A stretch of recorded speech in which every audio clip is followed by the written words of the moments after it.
The largest prison in the world has over 25 million people.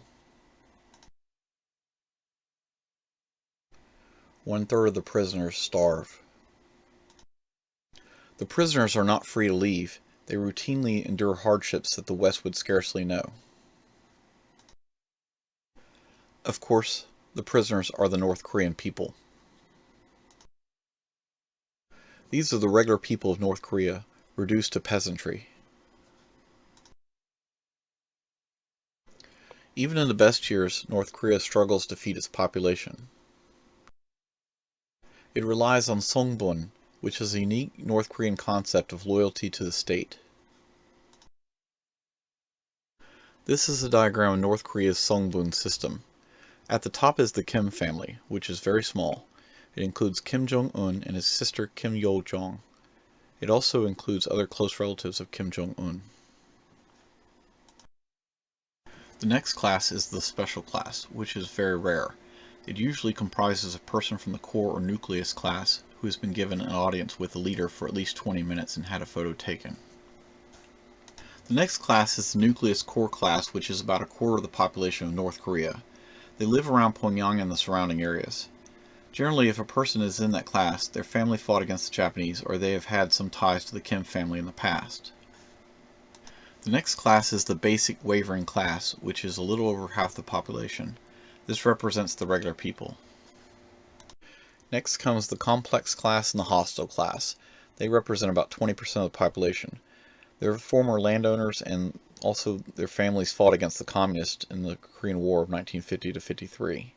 They face substantial discrimination on all fronts, and generally they are never allowed into Pyongyang for any reason. At one time, the North Korean state allocated daily rations to the common people, but that system broke down over 2 decades ago, and people were allowed to starve. Once North Korean society could no longer feed its people, the people reacted by opening flea markets all around the country. At first the government was against them and hostile towards them, but realized that this is one of the ways forward, and they've benefited from it from getting taxes. So now there are small marketplaces, you might say little bits of capitalism everywhere in North Korea. The point is that once capitalism entered North Korean society, songbun is playing a lesser role and not as important as it was in the past. This makes it all the more complicated. Here we see the provinces of North Korea.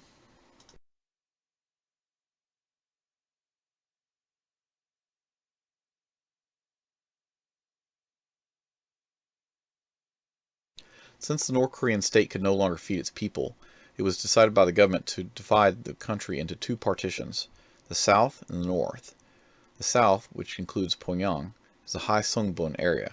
It always gets enough food, because the people are loyal.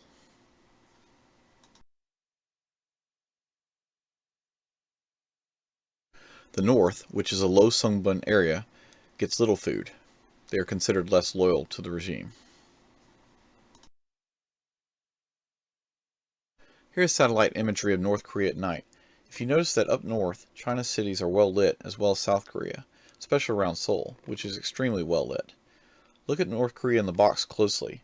Only Pyongyang and a few port cities have any lights at all.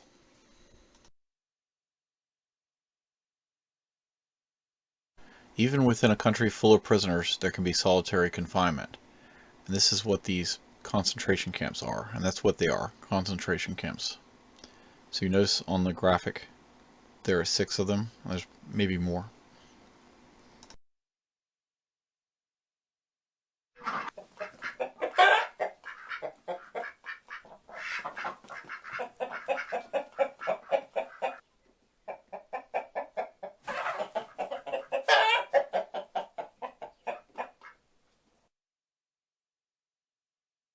The purpose of this video is to highlight a group who is actually doing something about this. Link, Liberty in North Korea. They are regular people just like you and me. They're helping out. They're caring about the North Korean refugees and the people who are still enslaved in the North Korean system. Link is an activist group which helps North Korean refugees find freedom and safety in other countries. To see a refugee's face when they have freedom for the first time, it's something you never would forget.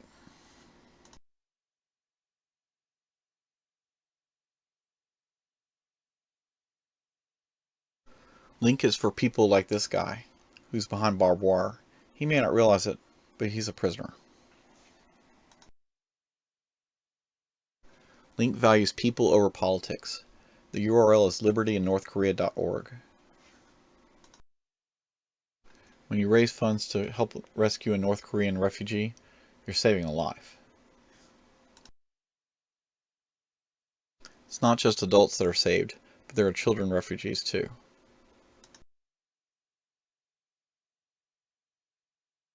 There's a lot of great merchandise you can get on the site, like this cool Run DMZ t-shirt. Here's a listing of what your donations provide. If you give $3,000, it'll help rescue a refugee, $600 for a scholarship, $500 to mobilize support, and $180 for school supplies. Please think about the love of your fellow man and give something.